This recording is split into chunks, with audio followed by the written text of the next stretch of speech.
महापालिकेच्या आरोग्य विभागाच्या वतीने शहरात एकल वापर प्लास्टिक बंदी मोहिमेची प्रभावी अंमलबजावणी करण्यात येत आहे।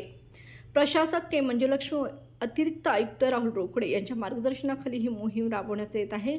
मंगळवारी महापालिकेच्या आरोग्य विभागाच्या वतीने मंगळवार पेठ व नागाळा पार्क परिसरात एकल वापर प्लास्टिकची तपासणी करण्यात आली। व्यापाऱ्यांकडे तपासणी दरम्यान प्लास्टिकचा साठा आढळून आला। यामध्ये समर्थ ट्रेडर्स, साई दुकान, सागर स्वीट्स यांना प्रत्येकी 5,000 रुपये दंड करून या पथकाने 4 व्यापाऱ्यांकडून 25,000 रुपये दंड वसूल केला। महापालिका हद्दीमधील सर्व स्थापना, व्यापारी व संस्था यांनी एकल प्लास्टिकचा वापर बंद करावा। शहरात एकल वापर प्लास्टिकचा वापर करताना आढळल्यास आस्थापना, संस्था व नागरिकांवर दंडात्मक कारवाई करण्यात येणार आहे। सिंगल यूज प्लास्टिकचा वापर टाळावा असे आवाहन महापालिकेतर्फे करण्यात आले आहे।